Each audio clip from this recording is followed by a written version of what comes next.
Durand ফাইনালে তিনিই ছিলেন নায়ক। ওড়িশায় পেনাল্টি নষ্ট করে ভিলেনকি পেত্রাতস। ভিডিও শুরু করার আগে আমাদের চ্যানেলটি সাবস্ক্রাইব করে, ভিডিওটিতে লাইক শেয়ার কমেন্ট করে আমাদের সাথেই থাকুন। ডুরান্ড কাপ ফাইনালে ইস্টবেঙ্গলের স্বপ্ন ভেঙে দিয়েছিলেন তিনি। প্রায় মাঝমাঠ থেকে ওই শর্টপিল দৌড়ে দ্রিমি কেঁপে উঠেছিল ইস্টবেঙ্গল রক্ষণ। তারপরেই বা পায়ের গোলা আছড়ে পড়েছিল ইস্টবেঙ্গলের জালে। পেত্রাতস একাই ডুরান্ড কাপ নিয়ে গিয়েছিলেন মোহনবাগানের সাজঘরে। কাটু ওড়িশা। ডুরান্ডে পেত্রাতসই ছিলেন নায়ক, মোহন সমর্থকদের নয়ানোর মণি। সুপার কাপে তিনিই কি ভিলেন।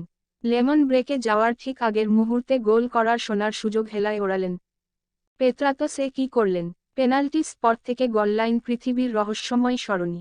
এই সরণিতে দিগ্ভ্রষ্ট হয়েছেন বহু তারকা। পেত্রাতসও পথ হারালেন। কিয়ান নাসিরির গড়ানে শট পেনাল্টি বক্সের ভিতরে হিজাজির হাতে লাগলে পেনাল্টি পায় মোহনবাগান। পেনাল্টি স্পট থেকে পেত্রাতস গোল নষ্ট করার বান্দা নন। ডার্বির আগে হায়দ্রাবাদের বিরুদ্ধেই অভিজ্ঞ গোলকিপার কাট্টিমনিকে পরাস্ত করে গোল করেছিলেন পেনাল্টি থেকে। তারপরে বুক বাজিয়েছিলেন তিনি। এদিন পেত্রাতসের শট ইস্টবেঙ্গলের পোস্ট লেগে ফিরে আসে। তার আগে অবশ্য পেনাল্টি থেকে অজি তারকা গোল করলেও সেই গোল নাকচ করে দেন রেফারি। ফিরতি শটটাও একই দিকে মারলেন পেত্রাতস। পোস্টে আছড়ে পড়ল তার গোলা। স্বস্তি পেলেন হিজাজি। ইস্টবেঙ্গলের গোলকিপার প্রভসুখন গিলের তখন কেঁদে ফেলার অবস্থা। ইস্টবেঙ্গল জীবন ফিরে পেল। অভিজ্ঞ পেত্রাতস উপলব্ধি করলেন জেতা ম্যাচ তিনি মাঠেই ফেলে এলেন। বিরতির ঠিক আগে গোল পেয়ে গেলে মোহনবাগান দ্বিতীয়ার্ধে এগিয়ে থেকে শুরু করত। ম্যাচের রাশ নিজেদের দখলে নিয়ে নিত।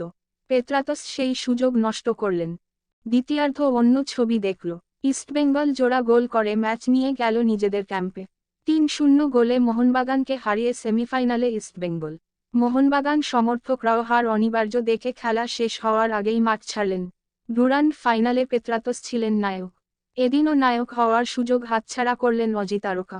দলের এই বিপর্যয়ে তিনিই কারণ হয়ে থাকলেন।